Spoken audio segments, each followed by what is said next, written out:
రాజదర్శనం అనే చందమామ కథ చెప్పుకుందాం.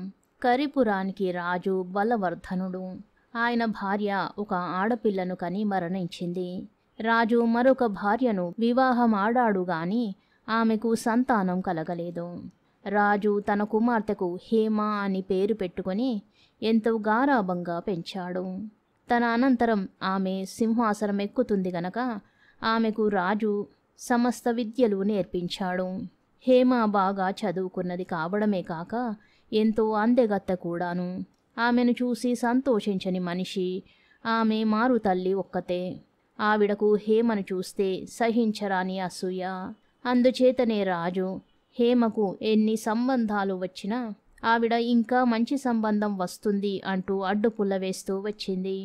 ఇలా ఉండగా ఒకనాడు బలవర్ధనుడు వేటకు బయలుదేరి వెళ్ళాడు.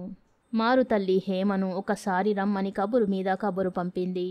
హేమ వెళ్ళడానికి మొదట పస్తాయించి చివరకు బాగుండదని సాయంకాలం వేళ తన మారుతల్లిని చూడడానికి వెళ్ళింది. మారుతల్లి హేమ మీద ఎంతో అపేక్ష గల దానిలాగా నటిస్తూ తినుబండారాలన్నిటినీ మూటగట్టుకొని తరువాత తింటాలెమ్మన్నది. ఆ తరువాత మారుతల్లి హేమకు గంధం పోయించింది, పూలు పెట్టించింది. అగరు వాసన చూడమని హేమ ముక్కు దగ్గర ఏదో పెట్టింది. అది వాసన చూస్తూనే హేమ ఒళ్ళు తెలియకుండా పడిపోయింది. రాజు భార్య మైకంలో ఉన్న హేమను ఒక కొయ్య పెట్టెలో పడుకోబెట్టి అర్ధరాత్రి వేళ తన నౌకర్లను పిలిపించి వారి చేత ఆ పెట్టెను కోటగోడ మీదుగా శ్మశానంలో పడేటట్టుగా పారవేయించింది. ఆ రాత్రే ఆ శ్మశానం ప్రాంతాలకు విజయుడనే యువకుడు గుర్రం మీద దూర దేశం నుంచి వచ్చి చేరాడు. చీకటిలో అతనికి ఒక పాక కనబడింది. అందులో తెల్లవారిదాకా విశ్రమిద్దామని అతను పాక సమీపానికి వచ్చేసరికి దాని అవతల 2-3 చితులు కాలుతూ కనబడ్డాయి. అవి చూడగానే శ్మశానమని తెలిసిపోయింది. ఆ పాక కర్మ చేసే వారి కోసం వేసినది. విజయుడు గుర్రాన్ని వెలుపల కట్టేసి పాకలోకి వెళ్ళాడు. కానీ అతనికి నిద్ర పట్టలేదు. ఇంతలో దూరాన దబేల్మని ఏదో పడిన చప్పుడు వినిపించింది. వెంటనే విజయుడు చితిలో కాలే కాష్టం ఒకటి చేతబట్టుకుని చప్పుడు వినిపించిన చోటుకి వెళ్ళాడు. కాష్టం వెలుగులో అతనికి కోటగోడ, దాని పక్కనే ఒక పెట్టె కనిపించాయి. అతను పెట్టె మూత తీసి చూసేసరికి అందులో ఒక అపూర్వమైన అందెగత్తె స్పృహలేని స్థితిలో కనబడింది. విజయుడు ఆమెను తన చేతులలోకి ఎత్తుకుని పాకలోకి చేర్చి ఆమెకు స్పృహ తెప్పించడానికి ఎన్నో యత్నాలు చేశాడు. కానీ లాభం లేకపోయింది. గిట్టని వారెవరో ఆమెకు ద్రోహం చేసి ఉంటారని అతను గ్రహించాడు. తెల్లవారబోతున్నది. జనసంచారం ఆరంభమైతే ప్రమాదం. అందుచేత విజయుడు హేమను గుర్రం మీద ఎక్కించుకొని ఒక గ్రామం చేరి ఒక బ్రాహ్మడి ఇంటికి వెళ్ళి, అయ్యా, మేము చాలా దూరం నుంచి వస్తున్నాము.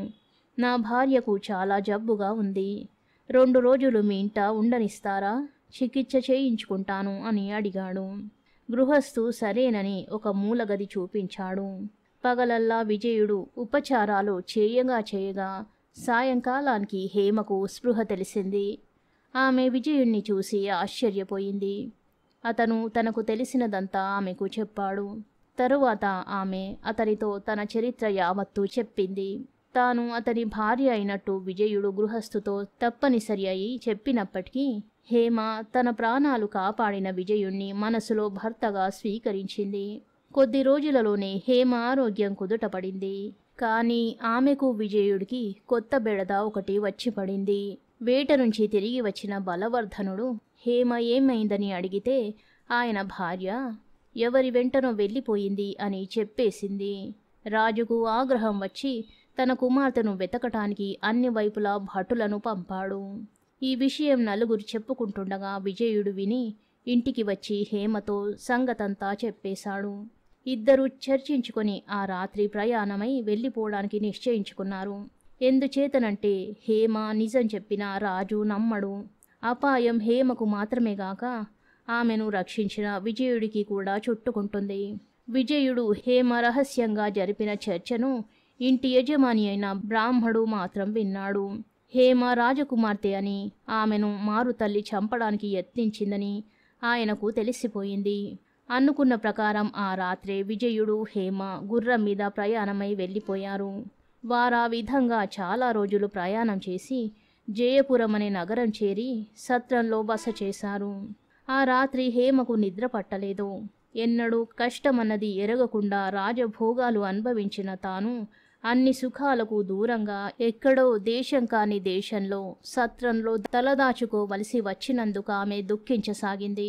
విజయుడు ఆమెను ఓదారుస్తూ, విచారించకు హేమ, ఒక్కసారి ఈ ఊరు రాజు దర్శనం నాకు లభించిందంటే నిన్ను 7 అంతస్తుల మేడలో బంగారు తూగుటుయ్యాలలో ఊగించనా అన్నాడు. ఈ మాటలు జయపురం రాజైన భీమవర్మ చెవిన పడ్డాయి. అది ఎలా జరిగిందంటే భీమవర్మ నెలకొక రాత్రి మారువేషంలో నగరమంతా తిరిగి ప్రజలేమనుకుంటున్నారో వినేవాడు.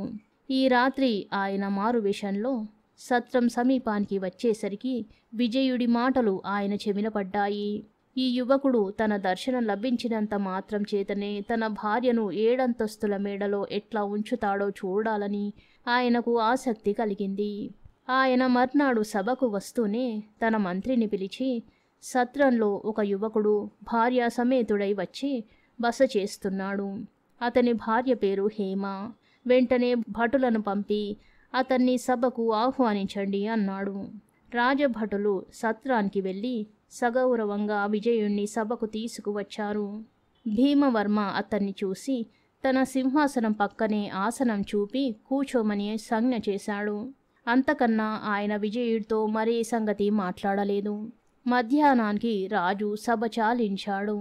రాజుతో పాటు అందరూ లేచారు. ఎక్కువ మంది రాజుగారి వద్ద సెలవు తీసుకుని వెళ్ళిపోయారు. మిగిలిన వారు తమ తమ హోదాలను బట్టి మొదటి అంతస్తు దాకా, 2వ అంతస్తు దాకా, 3వ అంతస్తు దాకా రాజుగారిని సాగనంపి సెలవు పుచ్చుకొని కిందికి దిగిపోయారు. మంత్రి సామంతులు సైతం 4వ అంతస్తు వద్ద రాజుగారి వద్ద సెలవు పుచ్చుకున్నారు. ఒక్క విజయుడు మాత్రం 6వ అంతస్తు దాకా రాజుగారి వెంట వెళ్ళి అక్కడ సెలవు పుచ్చుకొని గబగబా మెట్లు దిగి వచ్చి మిగిలిన వారిని మంత్రి ఎవరు అని అడిగాడు. చిత్తం నేనేనండి అన్నాడు మంత్రి. మంత్రి ఇంత వినయంగా ప్రవర్తించడానికి చాలా కారణాలున్నాయి. ఈ యువకుడు రాజదర్శన విజ్ఞాపన చేసుకోకుండానే రాజు అతనిని సభకు ఆహ్వానించాడు. అతను వచ్చాక రాజు సింహాసనం పక్కనే చోటు చూపించాడు. సభ చాలించాక రాజు పైకి వెళ్ళిపోయేటప్పుడు వారందరికీ బహుమతులిచ్చి, ఇక మీరు వెళ్ళండి, పని పడితే మళ్ళీ మంత్రి ద్వారా కబురు చేస్తాలే అని వారిని పంపేశాడు. మర్నాడే విజయుడు తాను సంపాదించిన ధనరాశులతో నగరం మధ్యను ఒక 7 అంతస్తుల మేడ కొనేసి అందులో దేదీప్యమానంగా దీపాలు, ఖరీదైన సామాను, బంగారు తూగుటుయ్యాల ఏర్పాటు చేసి అందులో హేమకు తగిన రాణివాసం కట్టించి ఆనాటి నుంచి సుఖంగా ఆమెతో కాపురం చెయ్యసాగాడు. నెల తిరిగి వచ్చింది. మళ్ళీ ఒక రాత్రి భీమవర్మ మారువేషం వేసుకుని నగర పర్యటన ఆరంభించాడు. ఆయన నగరం మధ్యానికి వచ్చేసరికి రాజసౌధాన్ని తలదన్నే 7 అంతస్తుల భవంతి దేదీప్యమానంగా వెలిగిపోతూ కనిపించింది. అక్కడ అలా వెలిగిపోయే భవంతి ఉండడం ఆయన ఎన్నడూ గమనించలేదు. ఆ ఇంటిని గురించి రాజు ఆరా తీయించాడు. నెల క్రితం తాను కొలువుకు పిలిపించిన యువకుడే ఆ మేడకు యజమాని అని తెలిసింది. రాజు ఆశ్చర్యానికి అంతులేదు. వీడెవడో ఉద్దండులాగున్నాడు, అన్నంత పని చేశాడే అనుకొని భీమవర్మ విజయుణ్ణి పిలిపించి జరిగినదంతా తెలుసుకున్నాడు.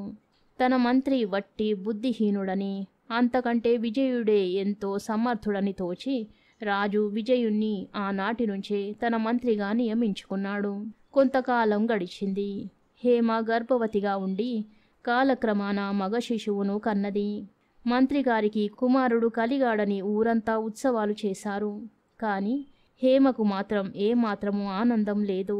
తన తండ్రి రాజ్యానికి రాజు కావలసిన తన భర్త ఇంకొక రాజు కింద మంత్రిగా ఉండడము, యువరాజు అనిపించుకోవలసిన తన కుమారుణ్ణి అందరూ మంత్రి కుమారుడనడము ఆమెను బాధించింది.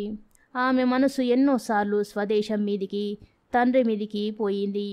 కానీ హేమకు స్వదేశం వెళ్ళే అర్హత లేదు. ఆమె కనిపిస్తే బలవర్ధన మహారాజు తల తీయించేస్తాడు. మారుతల్లి హేమను చంపడానికి యత్నించిందని ఇంతకాలమయ్యాక రుజువు చేయడం అసంభవం. మీదు మిక్కిలి హేమ ఎవరితోనో వెళ్ళిపోయిందని మారుతల్లి చేసిన ఆరోపణకు ప్రత్యక్ష సాక్ష్యంగా విజయుడు, అతనికి పుట్టిన కుమారుడు ఉన్నారు. అందుచేత హేమ తన కోరికను అణుచుకున్నది. కానీ నిజం దాగలేదు. మొదట హేమకు ఆశ్రయమిచ్చిన బ్రాహ్మడు రాజుగారి వద్దకు వెళ్ళి నిజం చెప్పేశాడు. తాను వేటకు పోయి ఉన్న సమయంలో హేమను తన భార్య చంప యత్నించిందని, ఆమెనెవరో యువకుడు రక్షించాడని, తరువాత ప్రాణరక్షణార్థం తన కుమార్తె ఎటో వెళ్ళిపోయిందని తెలిసి బలవర్ధన మహారాజు చాలా చింతించాడు. ఆయన తన భార్యను చెరసాలలో పెట్టించి కుమార్తె కోసం దేశాల మీద మనుషులను పంపాడు. వీరిలో కొందరు జయపురం వచ్చారు. వారు అక్కడి సత్రంలో బస చేసి చెప్పిన ఈ విచిత్ర కథ విజయుడి దాకా వెళ్ళింది.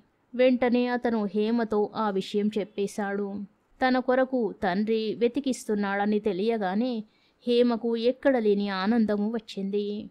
తరువాత విజయుడు భీమవర్మతో జరిగిన సంగతులన్నీ చెప్పి ఆయన వద్ద సెలవు పుచ్చుకొని భార్యతో కుమారుడితో కలిసి కరిపురం వెళ్ళారు.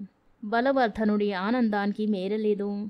ఆయన తన సింహాసనాన్ని విజయుడికిచ్చి మనవడిని యువరాజుగా ప్రకటించాడు. కథ సమాప్తం. శుభం.